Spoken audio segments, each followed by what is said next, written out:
Good morning. कैसे हैं आप लोग? आफ्टर वेरी लॉन्ग गैप, बहुत दिनों के बाद से मैं यूट्यूब पे आया हूँ। कैसे हैं आप लोग? कैसी चली आप लोगों की पढ़ाई वढ़ाई? Myself Rajneesh Kumar Srivastava on Unacademy plus platform, and this is the one of the best platform India for online system, and I am one of the educator here. Unacademy पे मेरी जर्नी 2 साल से ज़्यादा हो गया। 4 batch में पढ़ा चुका, 5वां बैच चल रहा है, 5th बैच में चला रहा हूँ, और 5th बैच का भी नियर अबाउट पेपर 1 कंप्लीट होने वाला है। बड़ा अच्छा लगा, बहुत अच्छा प्लेटफॉर्म है, और ऑनलाइन मैं पढ़ा रहा हूँ यहाँ पे। काफ़ी स्टूडेंट पढ़े, काफ़ी नोट्स दिया। हर एक बैच में मैंने अपने आप को इम्प्रूव करने की कोशिश की, मैंने अपने आप को इम्प्रूव करने की कोशिश किया, अपने नोट्स को इम्प्रूव करने की कोशिश किया, और आपके लिए बेस्ट मटेरियल बनाने की कोशिश किया। पिछले साल का जो पेपर था पूरा 100% नोट्स में से था। उसके पिछले साल का भी पेपर था जो 22 का पेपर था, पूरा नोट्स से था। 21 का पेपर पूरे नोट्स से थे। होप कि 23 का भी पेपर पूरा नोट्स से ही हो। ऑनलाइन तो मैं पढ़ा ही रहा हूँ, अनअकैडमी पे पढ़ाऊंगा ही। ऑफलाइन बैच भी अनअकैडमी पे स्टार्ट हो रहा है, और ये batch first week of June में स्टार्ट हो रहा है, ऑफलाइन बैच। और कोशिश यही रहेगी कि जो ऑफलाइन बैच है वो भी उसी तरह से हो जिस तरह से ऑनलाइन बैच, उससे बेटर ही हो। तो पहले मेरा टारगेट यही रहेगा कि ऑफलाइन ऑनलाइन से अच्छा हो, और फिर ये टारगेट रहेगा कि ऑनलाइन ऑफलाइन से अच्छा हो। दोनों जगह मैं ही हूं, तो मैं अपने आप को खुद बेटर करने की कोशिश करूंगा।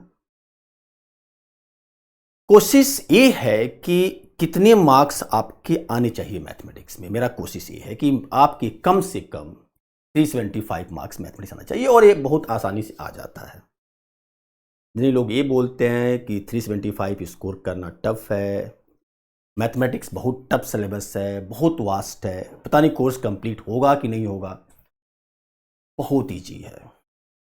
अगर देखा जाए तो बहुत ईजी है, और रियली देखा जाए तो बहुत टफ है। लेकिन अगर आप स्ट्रेटजी आपकी सही है, प्लानिंग आपकी सही है, पढ़ने का तरीका आपका सही है, तो 6 मंथ में आप मैथमेटिक्स को बहुत अच्छे से कर सकते हैं, बहुत अच्छे से पढ़ सकते हैं, और एक एक चीज, सिलेबस का एक एक पॉइंट बहुत डीपली आप पढ़ सकते हैं। 6 मंथ मेरा लगता है, मैं 1 साल में 2 बैच पढ़ाता हूँ। एक बैच जो ऑनलाइन पे जो बैच स्टार्ट हो रहा जो होता है, एक बैच मेरा 1 मार्च से स्टार्ट होता है, वो 30 अगस्त तक जाता है, और एक बैच सितंबर के फर्स्ट वीक में स्टार्ट होता है, वो 26-27 फेब तक जाता है। तो साल में 2 बैचेज में पढ़ाता हूँ, और एवरीडे 5 to 6 आवर्स में पढ़ाता हूँ। तो 6 महीने में पूरी मैथमेटिक्स में कवर कर लेता हूँ, और 8 से 9,000 पेज का, 8 to 9,000 पेज का मैं नोट्स लिखवा देता हूँ, लिख के, प्रॉपर लिख करके। एवरीडे 5 से 6 घंटे लिखता हूँ बच्चों को, और टोटल 8-9,000 पेजेज हो जाते हैं कंप्लीट 6 मंथ के अंदर। तो 6 मंथ में पूरी मैथमेटिक्स कंप्लीट हो जाती है, और मुझे नहीं लगता कि 8-9,000 से ऊपर पढ़ने की आपको ज़रूरत है, क्योंकि उसमें वो कुछ भी हम नहीं छोड़ते हैं जो आपके पेपर में आने वाला है। प्लस मैं वो चीज़ भी कवर करने की कोशिश करता हूँ जो अदरवाइज नॉर्मल बुक में नहीं होता है, और जो पेपर में पूछे जाते हैं, जो हम एक्सपेक्ट करते थे अपने समय में कि ये चीज़ पूछना चाहिए, क्वेश्चन आना चाहिए, जो नहीं आया, जो अब आ रहे हैं। तो अगर मैथमेटिक्स पढ़ा हुआ है तो कहीं न कहीं, कभी न कभी तो आता ही है, पे करता ही है वो। How to score 375 marks? How to score बहुत बड़ा क्वेश्चन है। लोग बोलते हैं कि मैथमेटिक्स क्यों ले लिया? नहीं, आप बिल्कुल लो। अगर आप मैथमेटिक्स थोड़ा सा भी जानते हैं तो बिल्कुल। मैं पहले भी एक बार 375, हाउ टू स्कोर 375 एक बार मैं एक लेक्चर दे चुका हूँ। फिर से मैं, चूंकि बहुत दिन हो गया, तो मैं सोचा कि बार फिर से दे दूँ। तो 375 मार्क्स आप बिल्कुल चेंज कर सकते हैं। ऑफलाइन बैच मेरा स्टार्ट हो रहा है। अब ये होता है कि ऑफलाइन बैच 6 मंथ में कंप्लीट होगा कि नहीं होगा? नहीं, ऑफलाइन बैच 6 मंथ में कंप्लीट नहीं होगा। इसलिए नहीं कंप्लीट होगा क्योंकि एक फाउंडेशन बैच स्टार्ट करेंगे, और ये जून के फर्स्ट वीक में स्टार्ट कर रहे हैं, और अनअकैडमी के ही प्लेटफॉर्म पे स्टार्ट कर रहे हैं। और दैट इज द बहुत बड़ी चीज़ है कि अनअकैडमी के ऑनलाइन पे भी मैं हूँ, और अनअकैडमी के ऑफलाइन पे भी मैं आ रहा हूँ। तो फ़ायदा ये होगा कि जो भी स्टूडेंट अगर पैसे कम है या नहीं उतना अफोर्ड कर पाते हैं, तो ऑनलाइन आ जाइए, क्योंकि ऑनलाइन पे भी मैं ही पढ़ाता हूँ, और बेस्ट स्ट्रेटजी के साथ और बेस्ट नोट्स के साथ आपको पढ़ाने की कोशिश करता हूँ।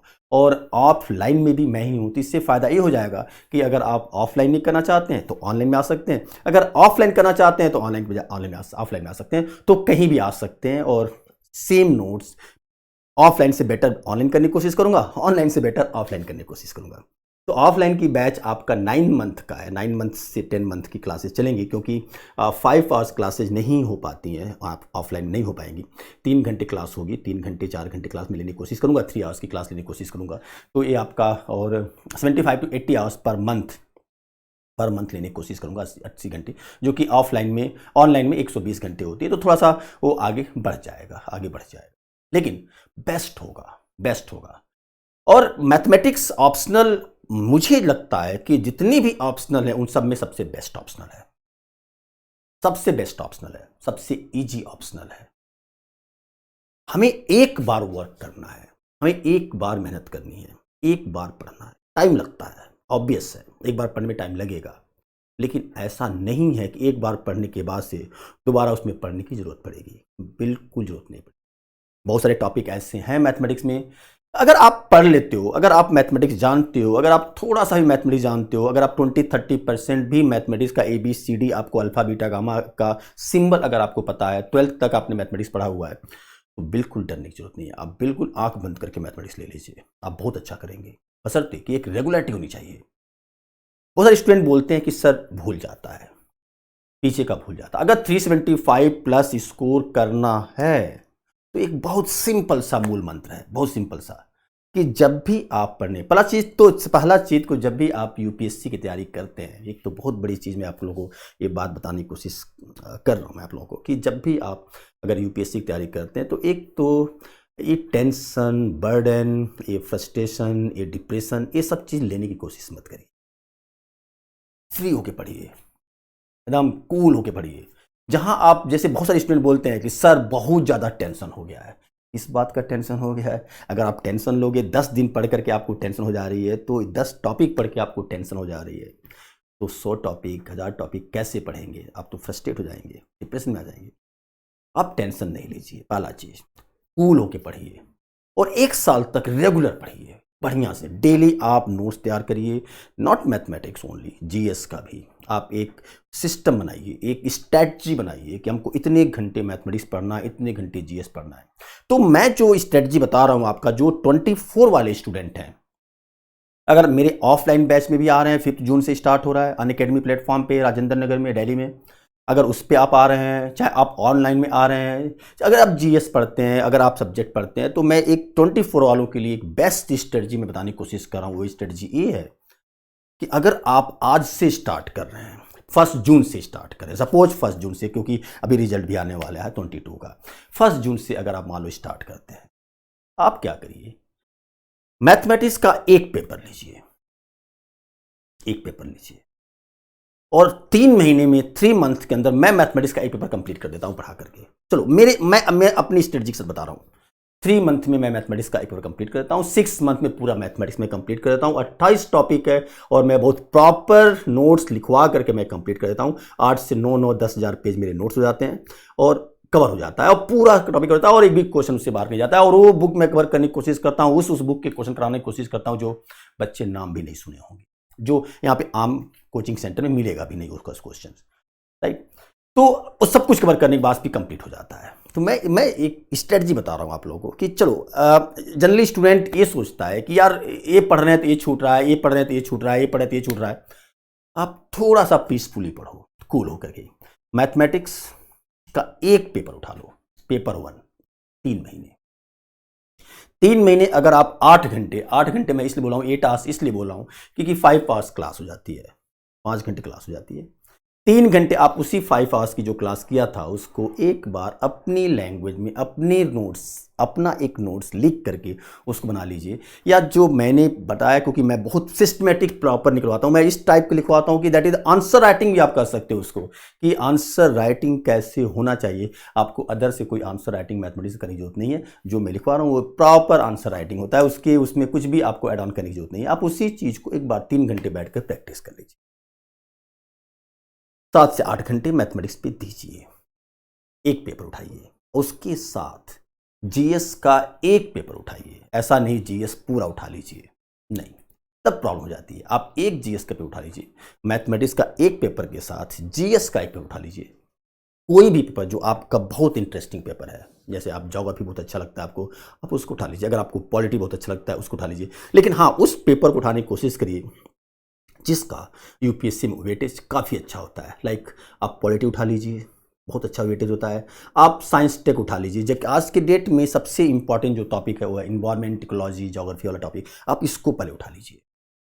3 महीने मैथमेटिक्स का पेपर 1 कंप्लीट करिए और 3 महीने में ये ज्योग्राफी, आपका इकोनॉमिक, सॉरी ज्योग्राफी और इन्वायरमेंट एंड इकोलॉजी, इसको आप तैयार कर लीजिए 3 महीने में।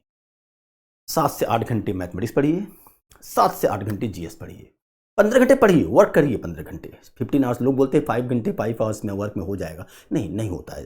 फर्स्ट टाइम आप पढ़ते हैं, आपके पास टाइम होता है, आप आराम से बहुत टाइम दे सकते हैं।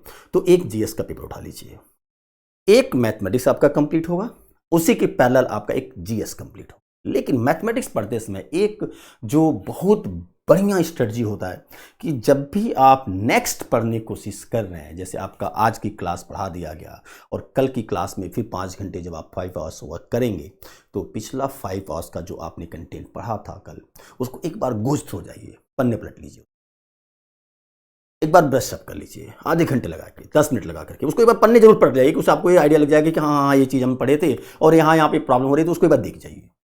फिर आप जो नेक्स्ट 5 आवर्स पढ़ेंगे ना, आपको कहीं प्रॉब्लम नहीं आएगी। तो हर एक अगला पढ़ने के साथ क्लास में पीछे का, बैक का एक बार जरूर देख जाइए, चाहे वो मैथमेटिक्स का हो चाहे जीएस का हो। तो 3 महीने में आपका एक पेपर कंप्लीट हो जाएगा। नेक्स्ट 3 मंथ मैथमेटिक्स का सेकेंड पेपर, जीएस का एक पेपर और ले लीजिए, आप पॉलिटी ले लीजिए, क्योंकि पॉलिटी बहुत इंपॉर्टेंट होता है। तो अगर इन्वायरमेंट और पॉलिटी तैयार हो गया तो काफ़ी हद तक कवर हो जाता है। यहाँ से तो 30-40 क्वेश्चन आपको मिल ही जाएंगे पेपर में आराम से जीएस के। तो पॉलिटी लेनी चाहिए, मैथमेटिक्स के पेपर 2 के साथ पॉलिटी, मतलब जीएस का एक पेपर और तैयार।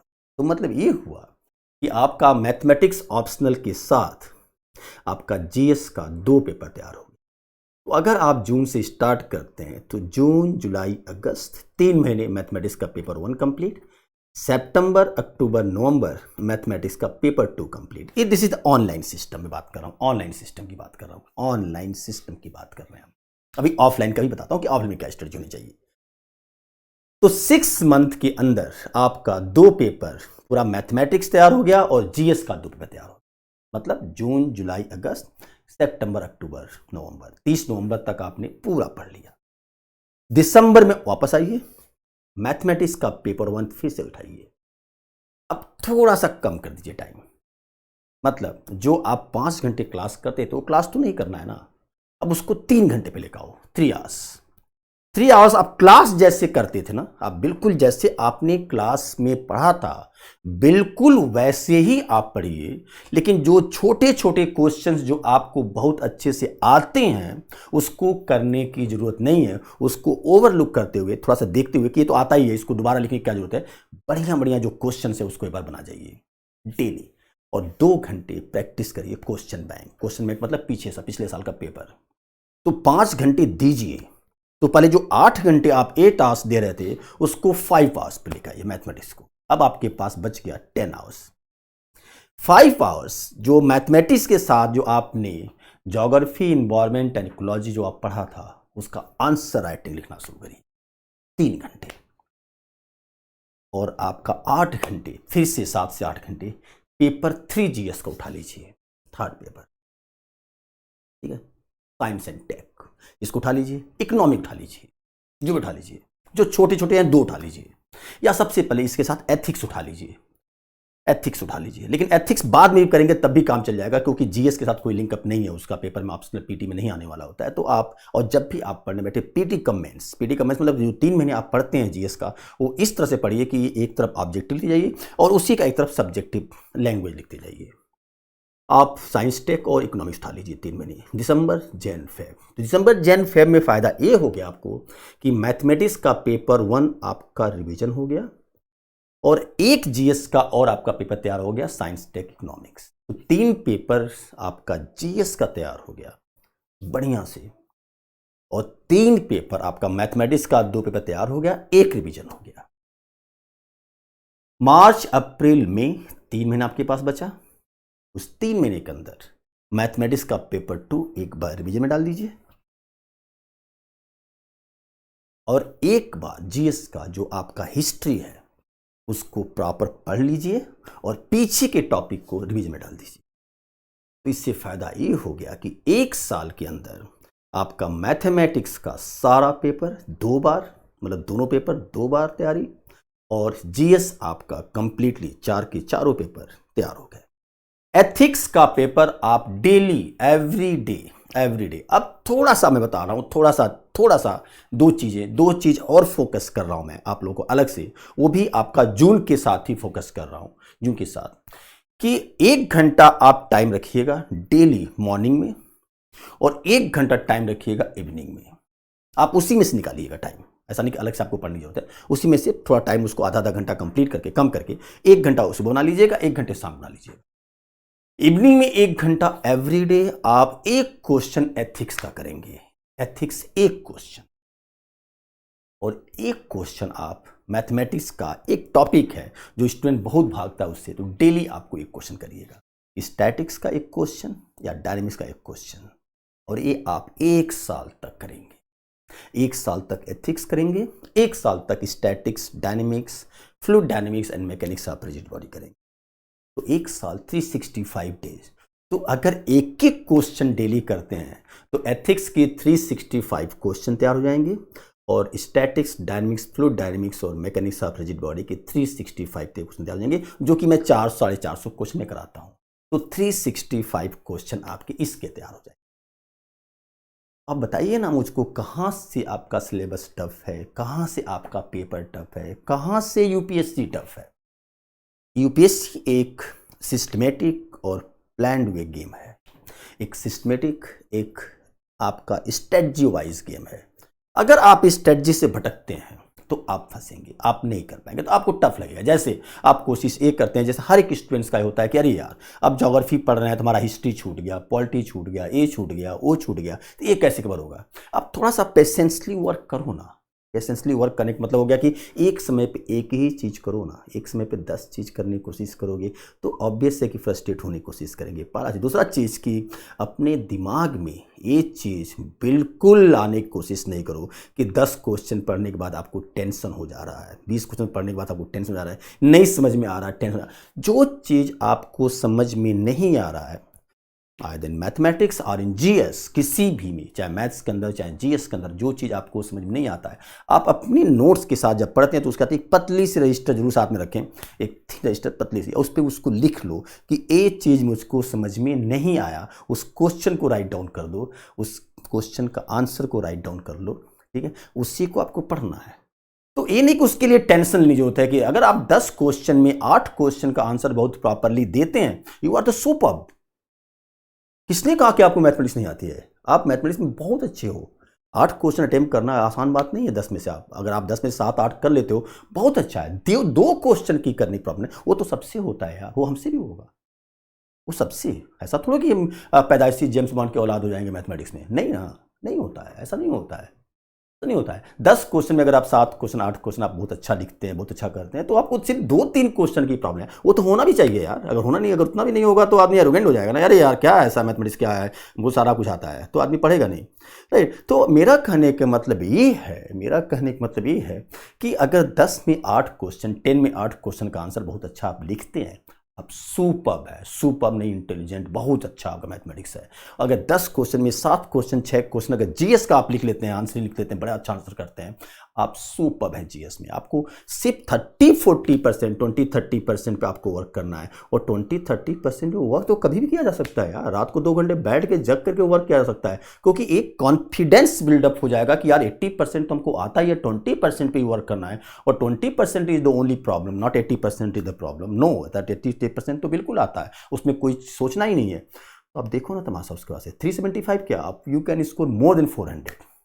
अब आता है कि ऑफलाइन गाइज, मैं फिर से बोल रहा हूं कि मैं आफ्टर वेरी लॉन्ग गैप की, बहुत दिनों के बाद से मैं ऑफलाइन आ रहा हूं। और यूपीएससी तो मैंने कसम खाया था कि मैं पढ़ाऊंगा नहीं, मैंने दुनिया का हर एक डिसिप्लिन पढ़ाया यूपीएससी को छोड़ करके। मैंने हायर मैथमेटिक्स एक से एक लेवल तक पढ़ा दिया मैंने, लेकिन मैंने कसम खाया था कि मैं यूपीएससी नहीं पढ़ाऊंगा। लेकिन जो डेस्टिनी लिखा होता है, कैसे लिखा होता है, कहाँ से लिखा होता है, आदमी करता है। मैंने चूंकि मेरा नहीं हुआ था तो मैंने सोचा था कि मैं कभी मैथमेटिक्स पढ़ाऊंगा ही नहीं फिजिकल, लेकिन नहीं, हो सकता है कि बहुत लोगों को, मैंने अभी तक 4 बैच मिला करके 5 पे मिला के मैंने कम से कम 7-8 हज़ार बच्चे मैथमेटिक्स का मैंने पढ़ा दिया, यूपीएससी का काफ़ी बच्चों पढ़ाया, और टच वुड की बच्चों ने बहुत अप्रिशिएट किया।